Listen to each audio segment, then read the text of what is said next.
ये कहानी एक गांव के पीपल के पेड़ से जुड़ी है जो बहुत बड़ा और डरावना था।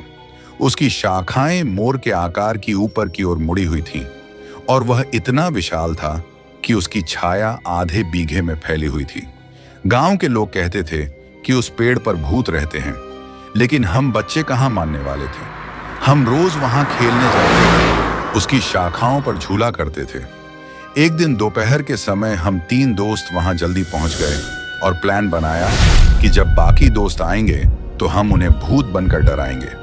हमने अपनी पेंट में कुछ पत्थर भरे और ऊपर चढ़ गए। पेड़ से कुछ दूरी पर एक कुआं था जहां हम प्यास लगने पर पानी पीने जाते थे। जब काफी समय बीत गया और हमारे दोस्त नहीं आए तो मेरे 2 दोस्त पानी पीने चले गए, लेकिन मुझे प्यास नहीं लगी, इसलिए मैं वहीं बैठा रहा। अचानक तेज हवा चली और धूल का बवंडर पीपल की ओर आया। सारे पंछी उड़ गए, पेड़ की पत्तियां गिरने लगीं और तभी मैंने देखा कि एक डरावनी शक्ल वाला काले लंबे बालों वाला आदमी सामने वाली डाल पर बैठा था। डर के मारे मेरे हाथ छूट गए और मैं नीचे गिर पड़ा और बेहोश हो गया। जब आंख खुली तो दोस्त मुझे उठा चुके थे। मेरे पैर से खून निकल रहा था। जब दोस्तों ने पूछा तो मैंने बताया कि मैंने भूत देखा, लेकिन उन्हें विश्वास नहीं हुआ। वे बोले कि मुझे प्यास लगी होगी, इसलिए मैं गिर पड़ा। उनकी जिद पर मुझे पानी पीने कुएं तक जाना पड़ा। मैं पहले ही डरा हुआ था और मेरे हाथ पैर कांप रहे थे। जैसे ही मैंने बाल्टी कुएं में डाली, अचानक ऐसा लगा जैसे कोई पानी में कूद रहा हो। डर के मारे मैंने कुएं में झांका तो वही डरावनी शक्ल वाला आदमी पानी में दिखा। मैं घबरा गया और पीछे हटते ही किसी से टकराया। जब पीछे देखा तो वही भूत खड़ा था। उसके दांत बाहर निकले हुए थे, खाल जली हुई लग रही थी, आंखें बड़ी बड़ी और डरावनी थीं। मैं इतना डर गया कि आवाज तक नहीं निकल सकी और बेहोश हो गया।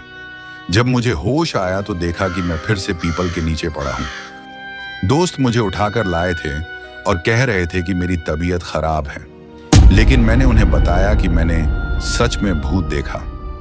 अब तक दोपहर के 2 बज चुके थे और हमारे बाकी दोस्त आने वाले थे। मेरे दोस्तों ने कहा कि चलो अब उन्हें डराने के लिए ऊपर चढ़ते हैं। मैं डरते डरते कम ऊंचाई पर बैठ गया। जैसे ही बाकी दोस्त आए, हमने उन पर पत्थर फेंकने शुरू कर दिए। तभी अचानक एक और धूल का बवंडर आया और पूरा पेड़ हिलने लगा। हमें लगा कि कोई पेड़ को उखाड़ने की कोशिश कर रहा है। मेरे दोस्तों ने समझा कि भूत सच में है और डरकर भाग गए। हमें लगा कि हमने उन्हें डरा दिया, लेकिन असली डरावनी घटना तो अब शुरू हुई थी। जैसे ही मैंने पेड़ को हिलते देखा, मैं और मेरे दोस्त जल्दी जल्दी नीचे उतरने लगे। अब की बार भूत सच में दिखा। उसकी आंखें लाल हो गईं और वह हमें घूर रहा था। हम वहां से जान बचाकर भागे, लेकिन भागते भागते देखा कि हमारा दोस्त नीरज पीछे छूट गया।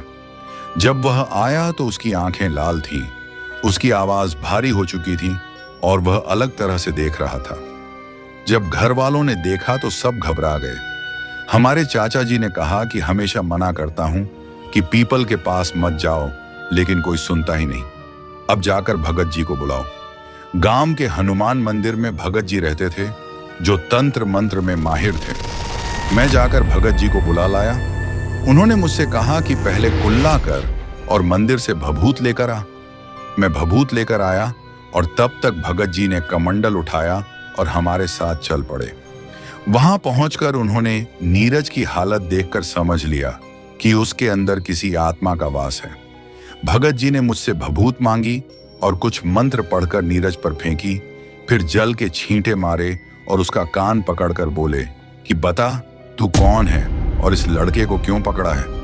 नीरज की आवाज बदल गई और उसने कहा कि मैं पीपल के पेड़ का भूत हूं। ये बच्चे मुझे सोने नहीं देते थे, इसलिए मैंने इसे पकड़ लिया। भगत जी ने उसे डांटा और कहा कि तू इस पीपल को छोड़कर कहीं और चला जा। भूत बोला कि मैं कहां जाऊंगा। तब भगत जी ने गुस्से में कहा कि तू खुद जाएगा या मैं वज्र से मारूं। ये सुनते ही भूत डर गया और बोला कि मेरा कान छोड़िए, मैं चला जाऊंगा। तभी नीरज अचानक सामान्य हो गया, जैसे अभी अभी सोकर उठा हो। भगत जी ने कहा कि अब डरने की कोई जरूरत नहीं, पीपल का भूत भाग चुका है और अब तुम वहां खेल सकते हो। उस दिन हमें विश्वास हो गया कि भूत प्रेत होते हैं, लेकिन अगर हनुमान जी की शरण में रहें तो उनसे डरने की जरूरत नहीं।